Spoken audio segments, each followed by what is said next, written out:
네, 한 주간 평안하셨습니까?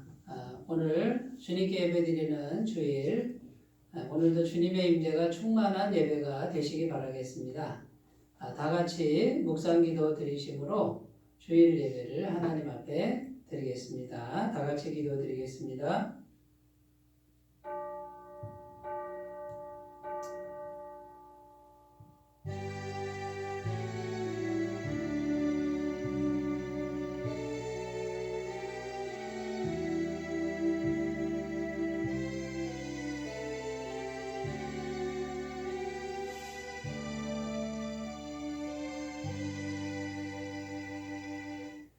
여호와가 우리 하나님이신 줄 너희는 알지어다. 그는 우리를 지으시니요 우리는 그의 것이니 그의 백성이요 그의 기르시는 양이로다. 감사함으로 그의 문에 들어가며 찬송함으로 그의 궁정에 들어가서 그에게 감사하며 그의 이름을 송축할지어다. 아멘. 영과 진리로 드리는 예배를 기쁘게 받으시는 하나님 아버지, 이 시간 저희들이 주일을 지켜 성전에 나와 성삼위 하나님께 찬미의 제사를 올려드립니다. 우리의 마음을 하나로 모으고 우리의 입술을 온전히 합하여 드리는 이 예배를 기쁘게 받아 주옵소서. 성령 하나님께서 이 시간 임재하시고 은혜 베풀어 주시기를 소원합니다. 하나님께서 베풀어 주실 은혜만을 바라는 심령들이 되게 하시고 그 믿음대로 역사하사 마음이 상한 자에게는 위로를 주시고 중심에 통해하는 자에게는 죄사함의 기쁨을 허락하여 주옵소서. 감사드리며 우리 주 예수님의 이름으로 기원하옵나이다. 아멘. 다같이 찬송가 28장 함께 부르겠습니다.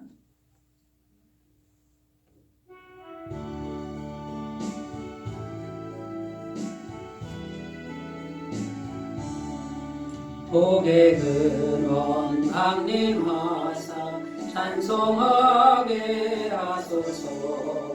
한량없이 자비하신 증량할 길 없도다. 천사들의 찬송가를 내게 가르치소서. 구속하신 그 사랑을 항상 찬송합니다. 주의 크신 도움받아 이때까지 왔으니 이와 같이 천국에도 이르기를 바라네. 하나님의 품을 떠나 죄에 빠진 우리를 예수와 하시려고 보혈 흘려주셨네. 주의 귀한 은혜 받고 일생 빚진 자 되네. 주의 은혜 사슬 되사 나를 주께 매소서. 우리의 마음은 연약하여 범죄하기 쉬우니 하나님이 받으시고 천국인을 지소서. 아멘. 사도신경으로 신앙 고백을 드리겠습니다. 나는 전능하신 아버지 하나님 천지의 창조주를 믿습니다. 나는 그의 유일하신 아들 우리 주 예수 그리스도를 믿습니다. 그는 성령으로 잉태되어 동정녀 마리아에게서 나시고 본디오 빌라도에게 고난을 받아 십자가에 못 박혀 죽으시고 장사된 지 사흘 만에 죽은 자 가운데서 다시 살아나셨으며 하늘에 오르시어 전능하신 아버지 하나님 우편에 앉아 계시다가 거기로부터 살아있는 자와 죽은 자를 심판하러 오십니다. 나는 성령을 믿으며 거룩한 공교회와 성도의 교제와 죄를 용서받는 것과 몸의 부활과 영생을 믿습니다. 아멘. 하나님 말씀은 시편 103편 1절에서 5절입니다. 구약성경 시편 103편 1절에서 5절까지 말씀입니다. 구약성경 876페이지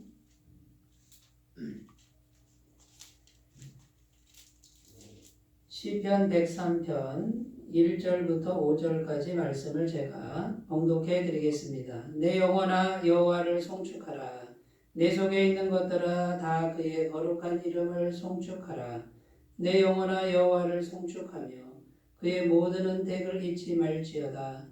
그가 내 모든 죄악을 사하시며 내 모든 병을 고치시며 내 생명을 파멸해서 속량하시고 인자와 긍휼로 관을 씌우시며 좋은 것으로 내 소원을 만족하게 하사 내 청춘을 독수리같이 새롭게 하시는도다.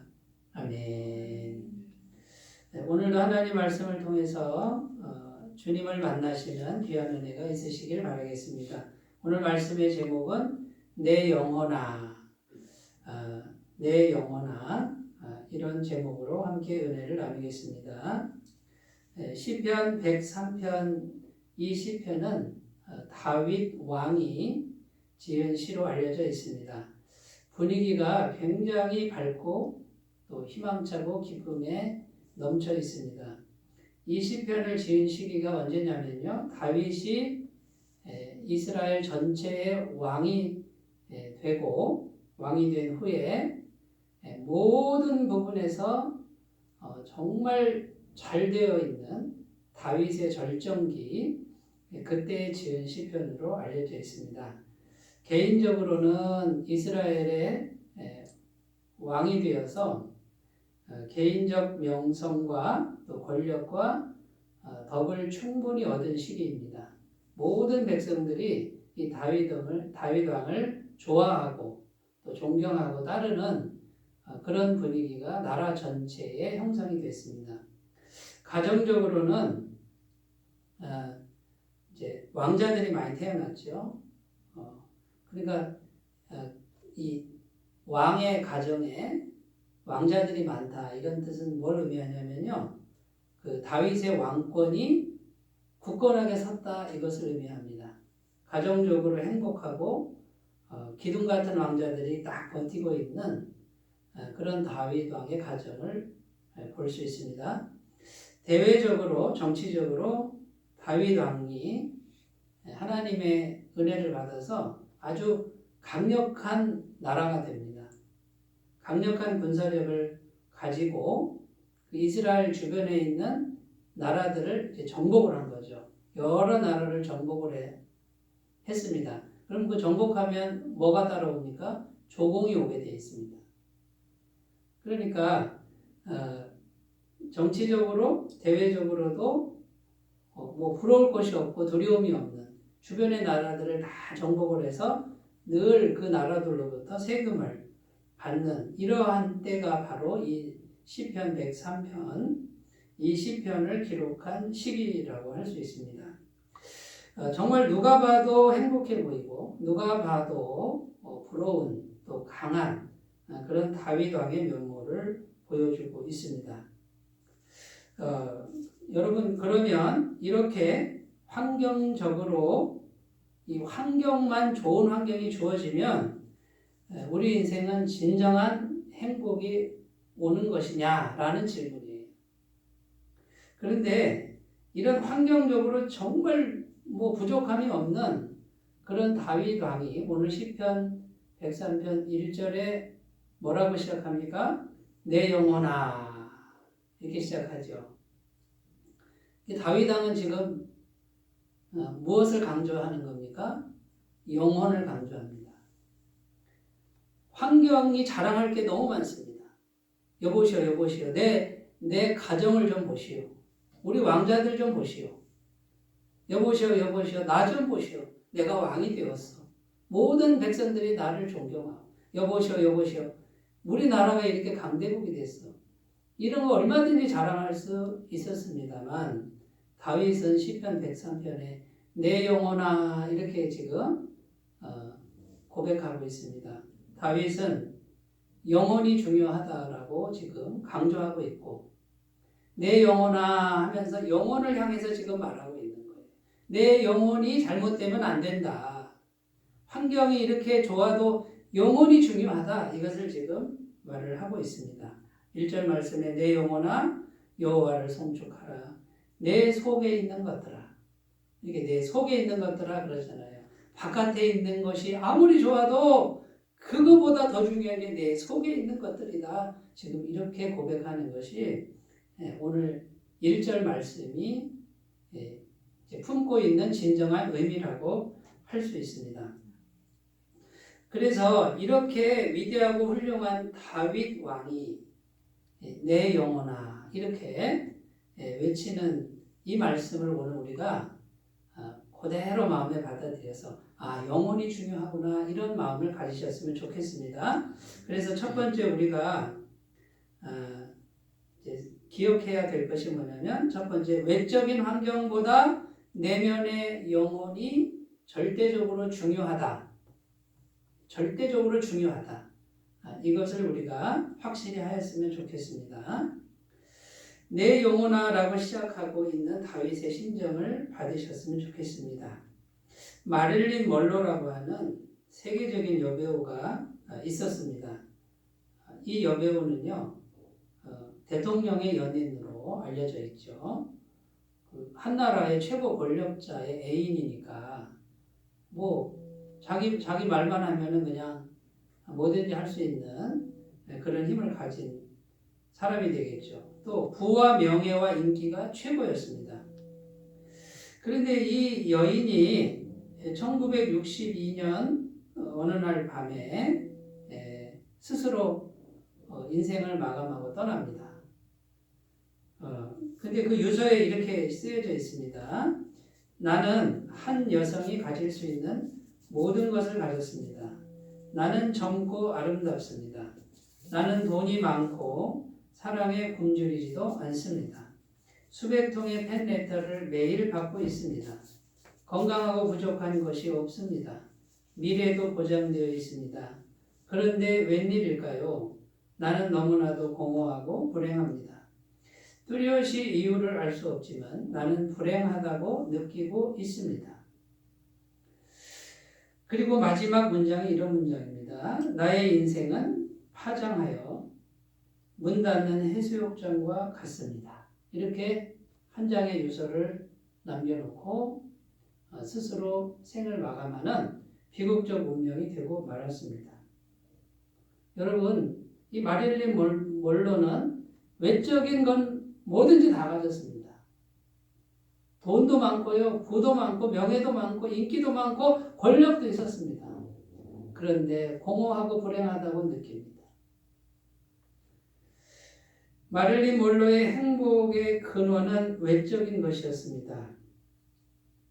내면이 아닌, 영혼이 아닌 외부에 있는 것들로부터 행복을 찾아왔던 인생이 어떤 결말을 맞는지를 정말 정직하게 보여주는 이야기라고 할 수 있습니다.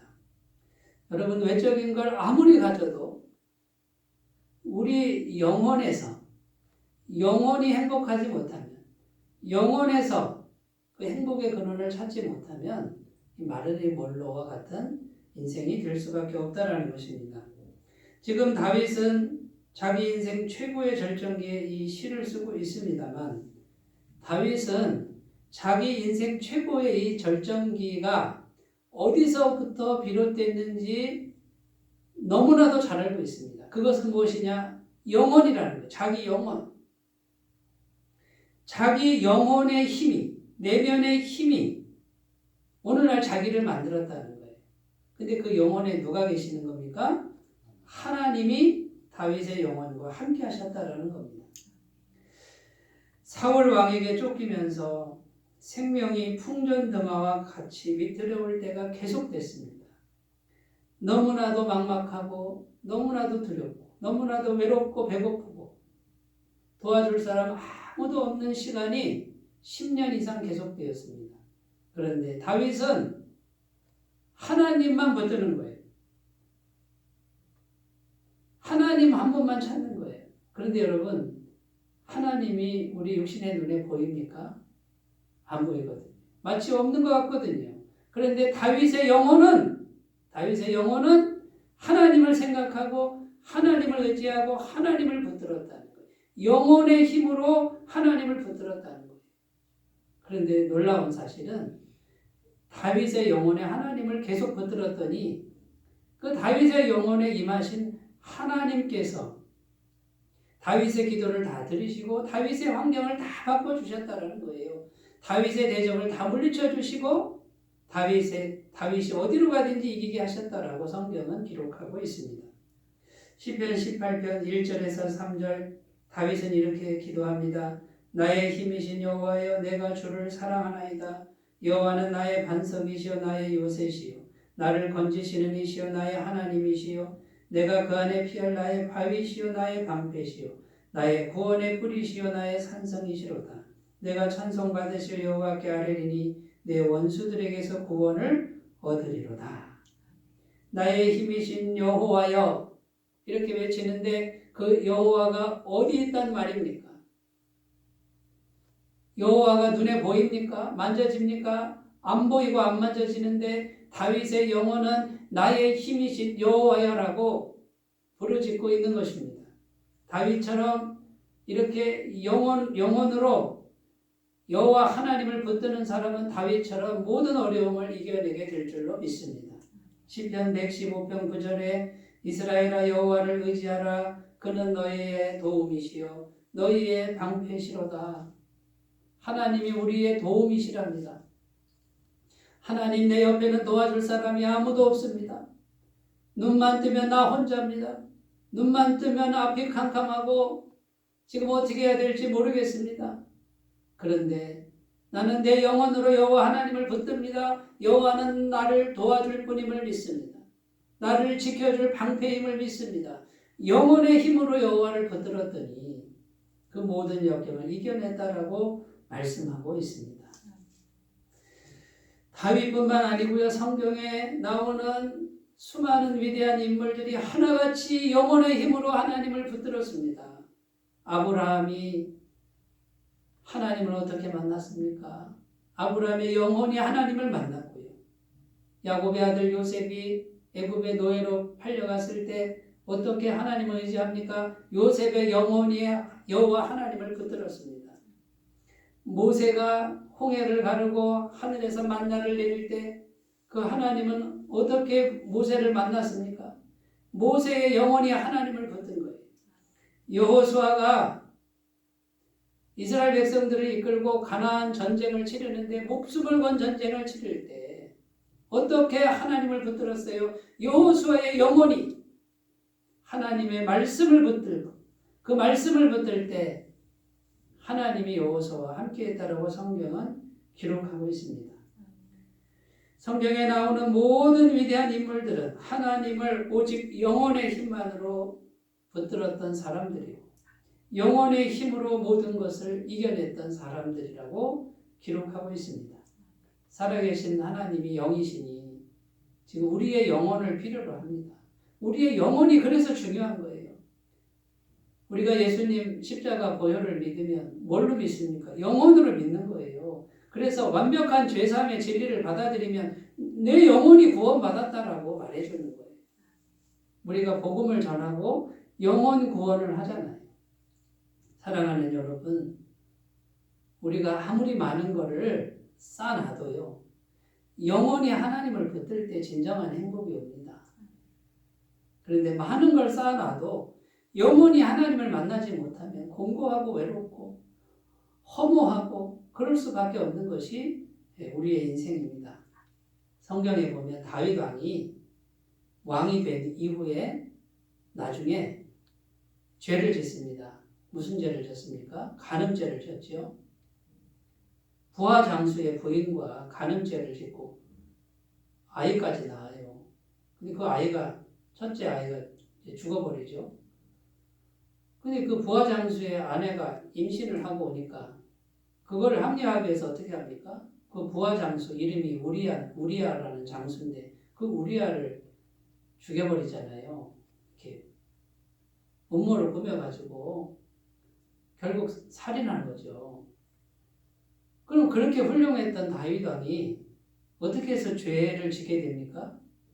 영혼이 병든 거예요. 영혼이 게을러지고 영혼이 느슨해진 거죠.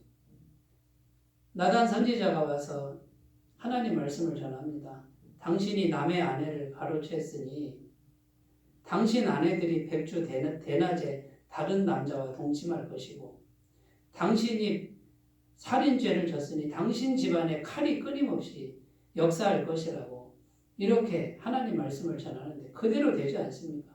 다윗의 후궁들이요 백주 대낮에 높은 성리 위에서 다른 남자와 동침하는 사건이 벌어지고 다윗의 집안에 형제들끼리 칼부림이 나는 이런 사건이 벌어집니다. 여러분 이런 비극이 어디서부터 오는 겁니까? 다윗의 영혼이 하나님을 붙들었던 걸 놨을 때 하나님을 떠났을 때 죄가 슬금슬금 들어와서 간음죄를 짓고 거짓말하는 죄를 짓고 살인죄를 짓고 나라 전체가 그냥 흔들리는 왕의 가정이 흔들리니 나라 전체가 흔들리죠.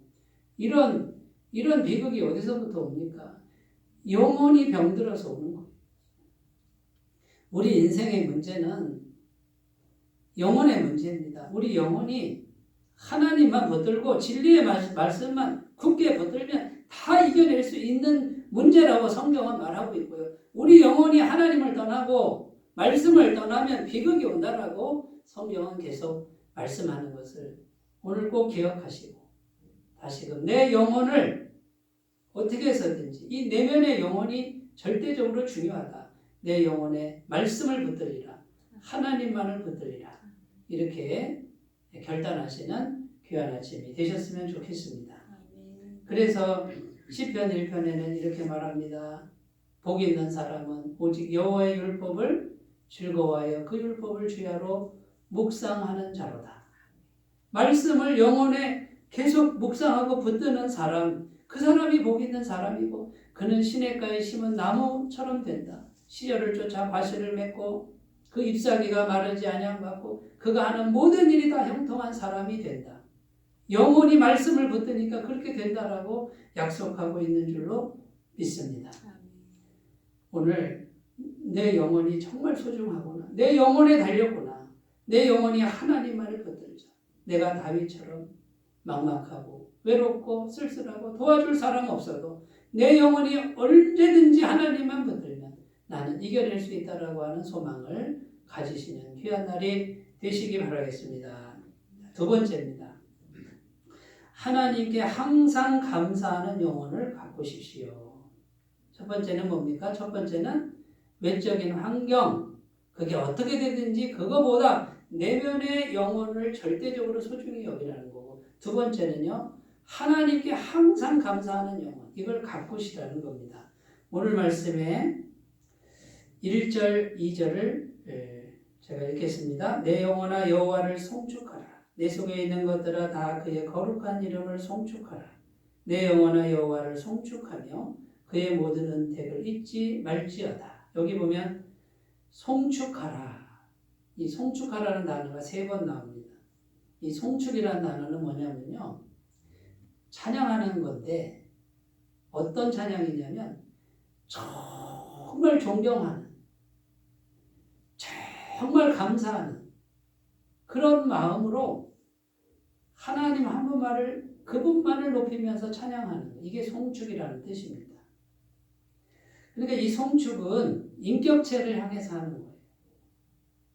그러니까 하나님, 그분의 인격, 그분의 성품, 그것을 믿고 정말 감사합니다라고 이게 송축하는 게, 찬양하는 걸 송축이라는 거죠.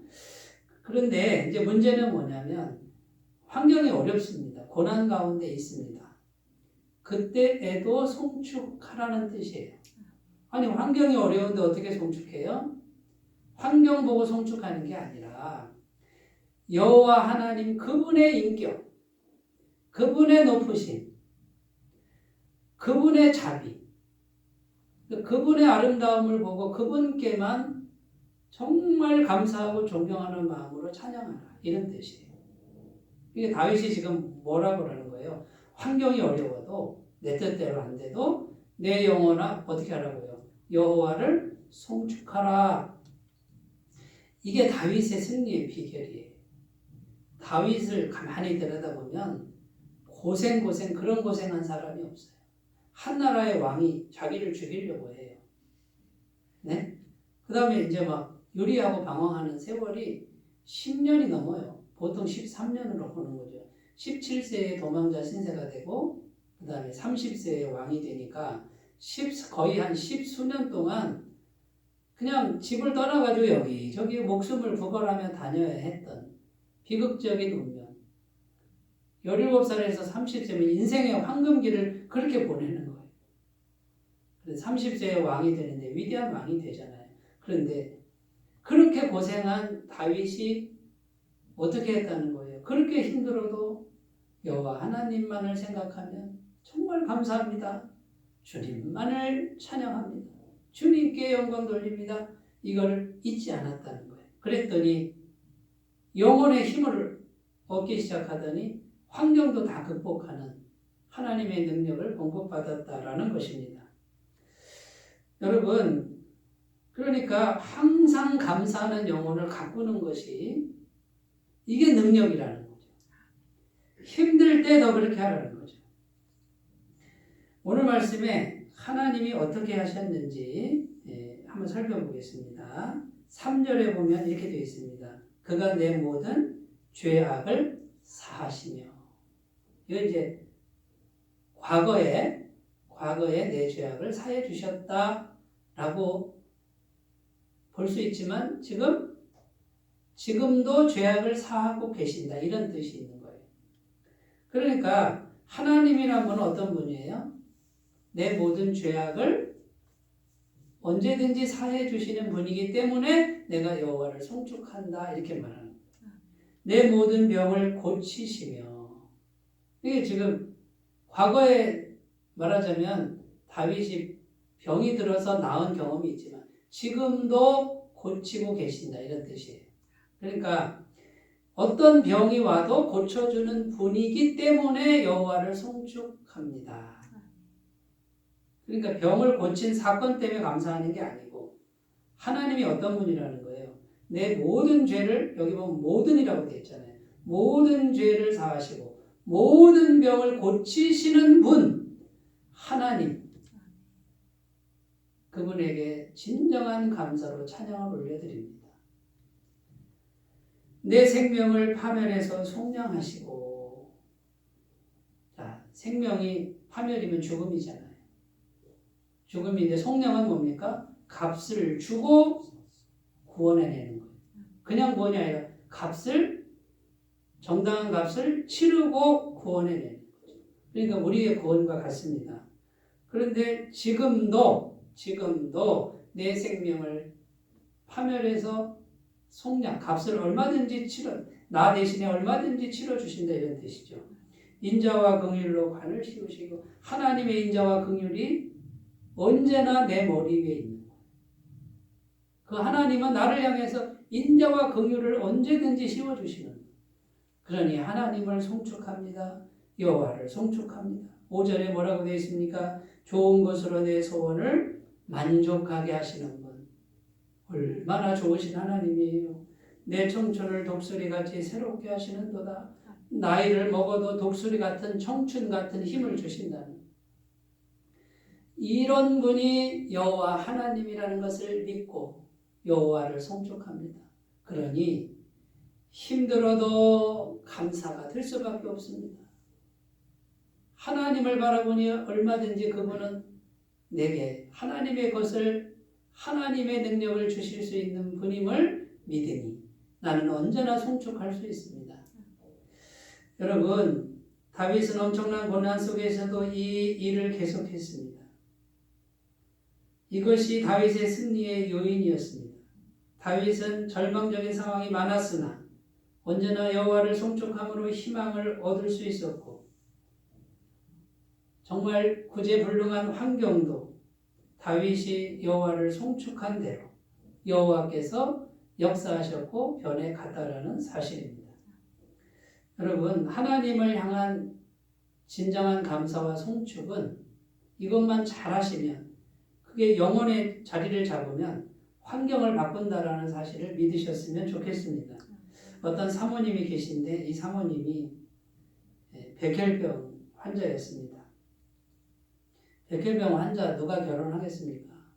그런데 목사님이 그 사모님을 사모님 되기 전에 좋아한 거죠. 죽어도 좋으니까 나랑 결혼해 주시오 해가지고 사모님이 되셨는데 이 사모님이 곧 죽을 몸인데 어떡합니까? 죽음을 놓고도 여호와 하나님을 송축한 거예요. 하나님 감사합니다. 하나님 감사합니다. 하나님 정말 하나님 한 분만 보고 감사합니다. 이걸 계속 했다는 거예요. 그런데 놀라운 사실은요. 몸에 백혈병이면 면역체계가 다 무너지는데 이 면역체계가 살아났다는 거예요.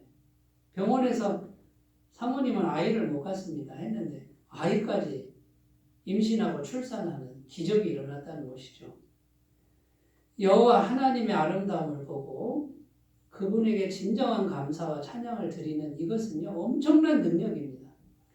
우리의 영혼이 도둑질 당하지 않게 관리하셨으면 좋겠습니다. 힘들어지면 송축하는 거, 감사하는 걸 멈추고 마귀는 그러길 원하는 거예요. 힘들지? 원망해라. 힘들지? 절망해라.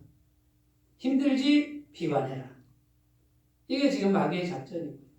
성령 하나님께서는 우리에게 오셔서 힘들 때일수록 여호와를 송축해라.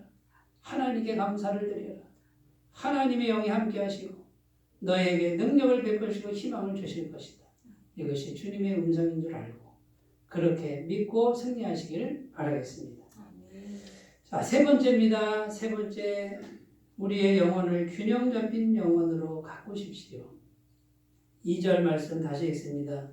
내 영혼아 여호와를 송축하며 그의 모든 은택을 잊지 말지어다.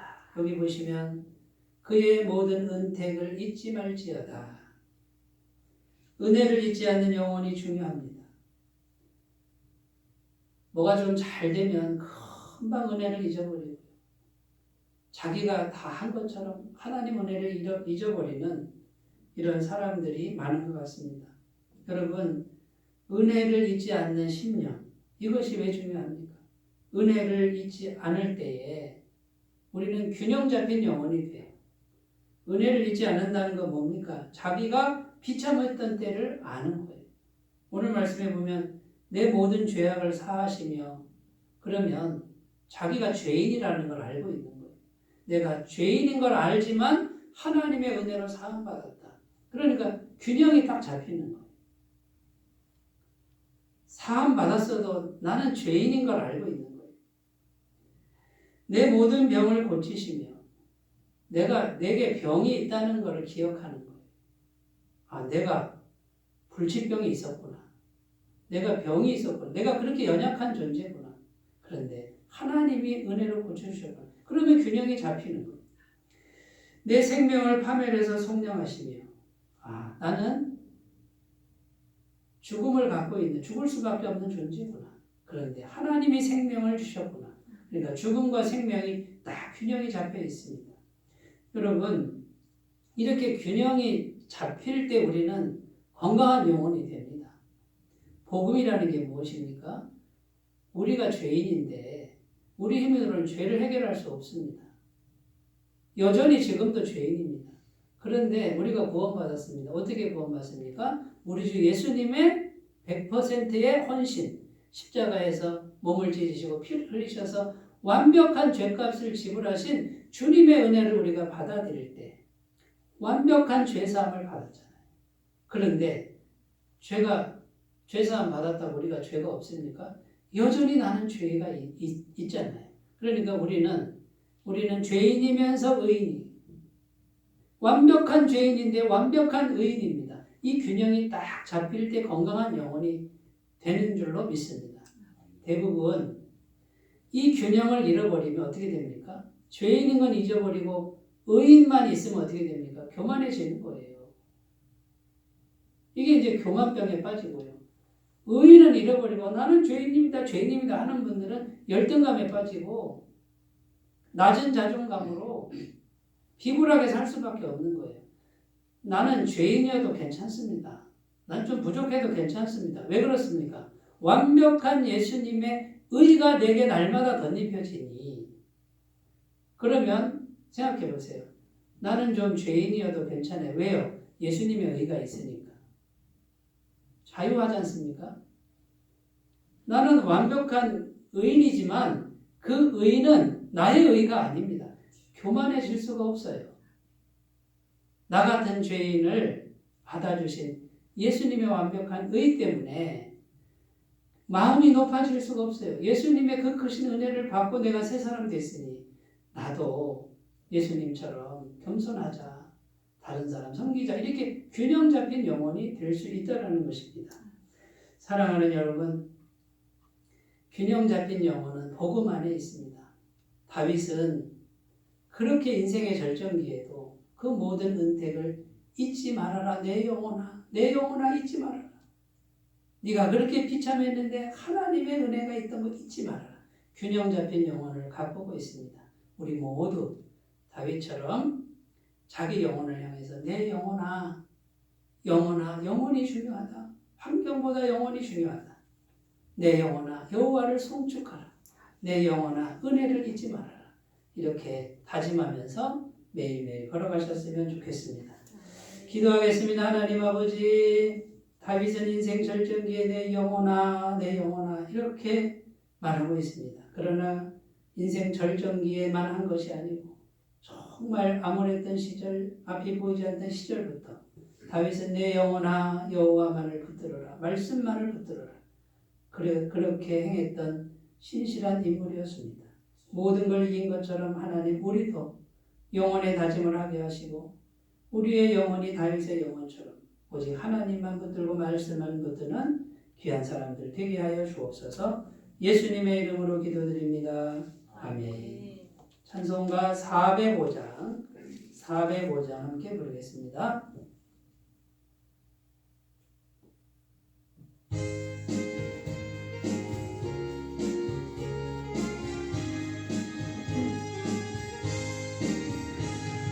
주의 친절한 발에 안기세 우리 마음이 평안하리니 항상 기쁘고 복이 되겠네. 영원하신 발에 안기세 주의 발에 그 크신 발에 안기세 주의 발에 영원하신 발에 안기세. 날이 갈수록 주의 사랑이 두루 광명하게 비치고 천성 가는 길 편히 가리니 영원하신 발에 안기세 주의 발에 그 크신 발에 안기세 주의 발에 영원하신 발에 안기세.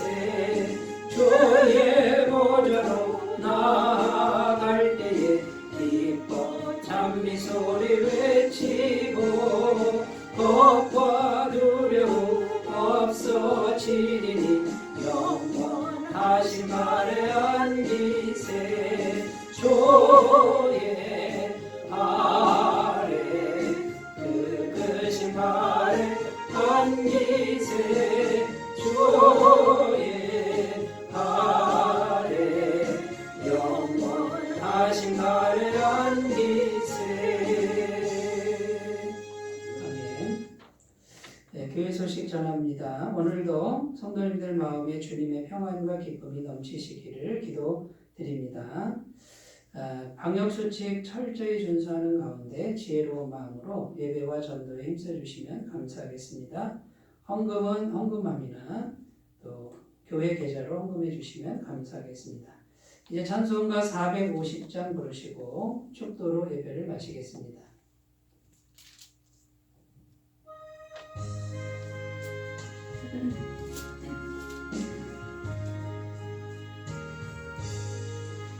내 평생 소원이 갚은 주의 나다가 이 세상 이별 멸하는 날 주 앞에 가리라. 꿈같이 헛된 세상에 취할 건 뭐냐. 예수 구원만 하여도 헛된 것뿐일세.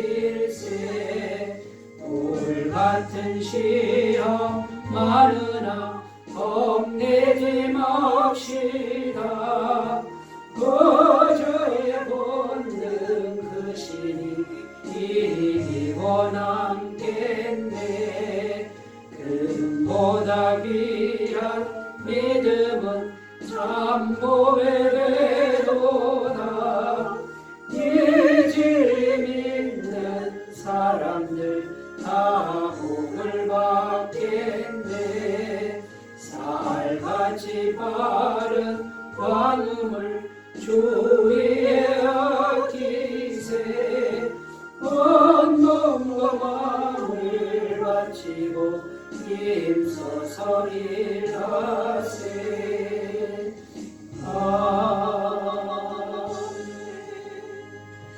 이제는 우리 주 예수 그리스도의 은혜와 하나님 아버지의 사랑하심과 성령님의 교통하심이 주일 예배를 정성스럽게 하나님께 드리며 오직 내 영혼아 여호와를 송축하라라고 결단하고 다짐하는 주님의 모든 백성들의 영원토록 함께 하시기를 간절히 축원하옵나이다.